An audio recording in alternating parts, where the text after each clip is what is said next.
Item ಯಾವುದೇ ಇರಲಿ try ಮಾಡಿ ಆಚಿ ಚಿಕನ್ ಮಸಾಲಾ. ಶಾಸಕ ಚಂದ್ರು ಲಮಾಣಿ ಲಂಚ ಪ್ರಕರಣಕ್ಕೆ ಸಂಬಂಧಪಟ್ಟಂತೆ ಕಾಂಗ್ರೆಸ್ ಕಾರ್ಯಕರ್ತರು ಪ್ರತಿಭಟನೆಯನ್ನ ಮಾಡಿದ್ದಾರೆ. ಶಾಸಕ ಸ್ಥಾನಕ್ಕೆ ರಾಜೀನಾಮೆಯನ್ನ ನೀಡಬೇಕು ಅನ್ನುವಂತಹ ಹಿನ್ನೆಲೆಯಲ್ಲಿ ಈ ಪ್ರತಿಭಟನೆಯನ್ನ ಮಾಡಲಾಗ್ತಾ ಇದೆ. ಹೌದು, ಬಿಜೆಪಿ ಶಾಸಕ ಚಂದ್ರು ಲಮಾಣಿ 5 ಲಕ್ಷ ರೂಪಾಯಿ ಲಂಚ ತೆಗೆದುಕೊಳ್ತಾ ಇದ್ದ ಸಂದರ್ಭದಲ್ಲಿ ಲೋಕಾಯುಕ್ತ ಬಲೆಗೆ ಬೀಳ್ತಾರೆ. ಈ ಪ್ರಕರಣಕ್ಕೆ ಸಂಬಂಧಪಟ್ಟಂತೆ ಇದೀಗ ನೋಡಿ ಕಾಂಗ್ರೆಸ್ ಕಾರ್ಯಕರ್ತರು ಪ್ರತಿಭಟನೆಯನ್ನ ಮಾಡ್ತಾ ಇದ್ದಾರೆ. ತಹಶೀಲ್ದಾರ್ ಕಚೇರಿಯವರೆಗೂ ಪ್ರತಿಭಟನಾ ಮೆರವಣಿಗೆಯನ್ನ ಮಾಡಲಾಗಿದೆ. ಇನ್ನು ತಹಶೀಲ್ದಾರ್ ಮೂಲಕ ಸರ್ಕಾರಕ್ಕೆ ಮನವಿಯನ್ನು ಕೂಡ ಮಾಡಲಾಗುತ್ತೆ. ಶಾಸಕ ಚಂದ್ರು ಲಮಾಣಿ ವಿರುದ್ಧ ಕಾಂಗ್ರೆಸ್ ಕಾರ್ಯಕರ್ತರು ಮಾಡುತ್ತಿರುವಂತಹ ಪ್ರೊಟೆಸ್ಟ್ ಇದು.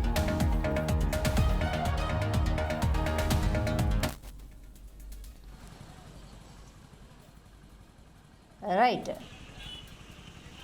ಶಿರಹಟ್ಟಿ ಬ್ಲಾಕ್ ಕಾಂಗ್ರೆಸ್ ಸಮಿತಿಯಿಂದ ನಡೀತಾ ಇರುವಂತಹ ಪ್ರತಿಭಟನೆ ಇದು. ತಹಶೀಲ್ದಾರ್ ಕಚೇರಿಯವರೆಗೂ ಪ್ರತಿಭಟನಾ ಮೆರವಣಿಗೆ ಕೂಡ. ಇನ್ನು ತಹಶೀಲ್ದಾರ್ ಮೂಲಕ ಸರ್ಕಾರಕ್ಕೆ ಮನವಿಯನ್ನು ಸಲ್ಲಿಸುವ ಎಲ್ಲ ಪ್ರಯತ್ನಗಳು, ಒಂದ ರಾಜೀನಾಮೆ ನೀಡಬೇಕು, ಇಲ್ಲ ಚಂದ್ರು ಲಮಾಣಿಯನ್ನು ಶಾಸಕ ಸ್ಥಾನದಿಂದ ಅಮಾನತು ಮಾಡಬೇಕು, ಈ ನಿಟ್ಟಿನಲ್ಲಿ ಮಾಡ್ತಾ ಇರುವಂತಹ ಪ್ರತಿಭಟನೆ. ಶಿರಹಟ್ಟಿ ಪೇಟೆ ಆಂಜನೇಯ ದೇವಸ್ಥಾನದಿಂದ ತಹಶೀಲ್ದಾರ್ ಕಚೇರಿಯವರೆಗೂ ಕೂಡ ಕಾಂಗ್ರೆಸ್ ಕಾರ್ಯಕರ್ತರು ಅಂದರೆ ಬ್ಲಾಕ್ ಕಾಂಗ್ರೆಸ್ ಸಮಿತಿಯ ಕಾರ್ಯಕರ್ತರು ಮಾಡ್ತಿರುವಂತಹ ಪ್ರತಿಭಟನೆ. ಇನ್ನು ಸರ್ಕಾರಕ್ಕೆ ತಹಶೀಲ್ದಾರ್ ಮೂಲಕ ಮನವಿಯನ್ನು ಸಲ್ಲಿಸೋದಕ್ಕೂ ಕೂಡ ಎಲ್ಲ ರೀತಿಯ ವ್ಯವಸ್ಥೆಯನ್ನು ಮಾಡಿಕೊಳ್ಳಲಾಗಿದೆ. ಒಂದು ಕಡೆ ನೋಡಿ, ರಾಜ್ಯದಾದ್ಯಂತ ಭ್ರಷ್ಟಾಚಾರದ ಪ್ರಕರಣಗಳು ಹಂತ ಹಂತವಾಗಿ ಎಷ್ಟರ ಮಟ್ಟಿಗೆ ಹೆಚ್ಚಾಗಿದೆ ಅನ್ನೋದನ್ನು ನೋಡ್ಬೋದು. ಪಕ್ಷಾತೀತವಾಗಿ ಮಾಡ್ತಾ ಇದ್ದಾರೆ.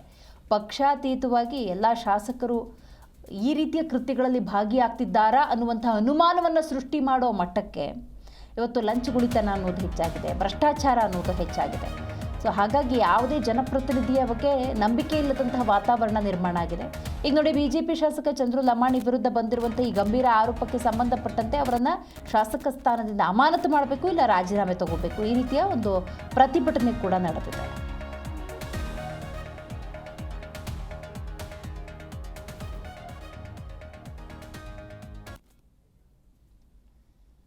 ಬಿಜೆಪಿ ಶಾಸಕ ಚಂದ್ರು ಲಮಾಣಿ ಲಂಚ ಪ್ರಕರಣಕ್ಕೆ ಸಂಬಂಧಪಟ್ಟಂತೆ ಕಾಂಗ್ರೆಸ್ ಬಂದಾಗಿನಿಂದ ಬಂಜಾರ ಸಮಾಜ ಟಾರ್ಗೆಟ್ ಆಗ್ತಾ ಇದೆ. ಇದು ಬಿವೈ ವಿಜೇಂದ್ರ ಕೊಟ್ಟಿರುವಂತಹ ಸ್ಟೇಟ್ಮೆಂಟ್. ಬಿಜೆಪಿ ಶಾಸಕ ಚಂದ್ರು ಲಮಾಣಿ ಲಂಚ ಪ್ರಕರಣಕ್ಕೆ ಸಂಬಂಧಪಟ್ಟಂತೆ ಕಾಂಗ್ರೆಸ್ ರಾಜ್ಯದಲ್ಲಿ ಆಡಳಿತವನ್ನು ನಡೆಸ್ತಾ ಇದೆ. ಆದರೆ ಕಾಂಗ್ರೆಸ್ ಬಂದಾಗಿನಿಂದ ಬಂಜಾರ ಸಮಾಜ ಟಾರ್ಗೆಟ್ ಆಗ್ತಾ ಇದೆ. ನ್ಯಾಯಯುತವಾಗಿ ಚಂದ್ರು ಲಮಾಣಿ ತನಿಖೆಯನ್ನು ಎದುರಿಸ್ತಾ ಇದ್ದಾರೆ. ಇದೊಂದು ಷಡ್ಯಂತ್ರ.